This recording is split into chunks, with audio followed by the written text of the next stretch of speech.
চলে যাই আমার নেক্সট কলারের কাছে। হ্যালো হ্যালো, গুড মর্নিং বৌদি। আরে বাপরে,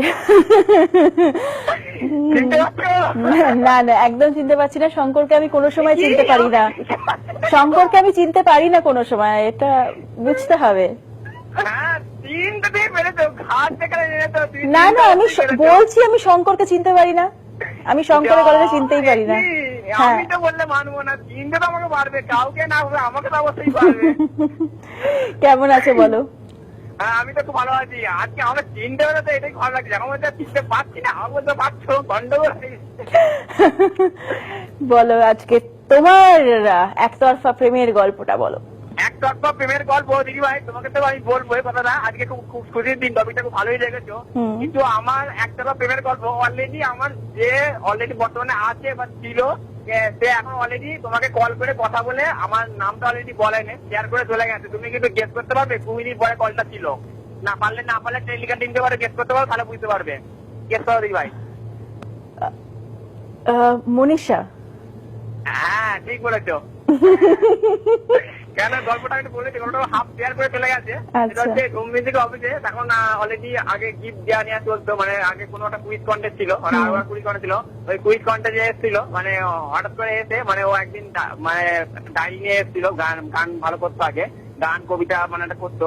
ও ডায়েরি নিয়ে এসেছিল। ওকে আমার দেখে, ওর পাশে একটা বান্ধবী ছিল, সেটার নাম হচ্ছে টুম্পা। আমার ওর পাশেও বসছিল। এবার ওখানে দেখে না আমার খুব ভালো লেগেছিল। মানে আমি তো মানে বলবো অফিসে বাইরে তোকে বলেছি, আমি খুব ভালো লেগে গেছে। বলছি তুই আমাকে বললি না কেন, চুপ করে রইলি কেন? আমি হচ্ছে লজ্জায় বলতে পারিনি, বললি না। তারপর ওর থেকে নাম্বার নিলু, নাম্বার নিয়ে দেখা করলুম।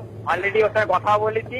আর অলরেডি দিয়ে জানো আরেকটা সারপ্রাইজ, ও আমাকে নিজে মামা বাড়িতে ডেকে রান্না করে ভাত খাইছিল জানো। আরে বাহ, কিন্তু এই সবকিছুই শুধু তোমার জন্য, আমাদেরকে তো আর ডাকলো না। যাই হোক, কি আর করবো। না না ঠিক আছে, আসলে আসলে ঠিক আছে, এখানেই বোঝা যায় কে কাকে কতটা ভালোবাসে। আমাদেরকে ভালোবাসে না। আমি একটা কথা বলি, এদিকে মনটা খুব ভালো, মানে খবরতে রেগে যায় বটে, কিন্তু এদিকে যতই রেগে যায় কিন্তু মনটা ঠিক একদিকে করে আছে। ওকে মনীষাকে আমি থ্যাংক জানাবো, অসংখ্য ধন্যবাদ। মানে আমার কথাটা শেয়ার করার জন্য। নামটা হলে কি বলে বুঝতে পেরে গেছি, নামটা বলার আগে আমার খুব ভালো লেগেছে কথাগুলো। আচ্ছা, বেশ ভালো। কি গান শুনবে বলো? হাঁটি হাঁটি পায়ে গানটা শুনবো, অবশ্যই স্পেশালি ওর জন্যই আমি গানটা রাখবো। আর তোমার অল ফ্রেন্ডের জন্য রাখবো। আর কটা বন্ধুকে নাম বলে দিই ভাই। একদম করো।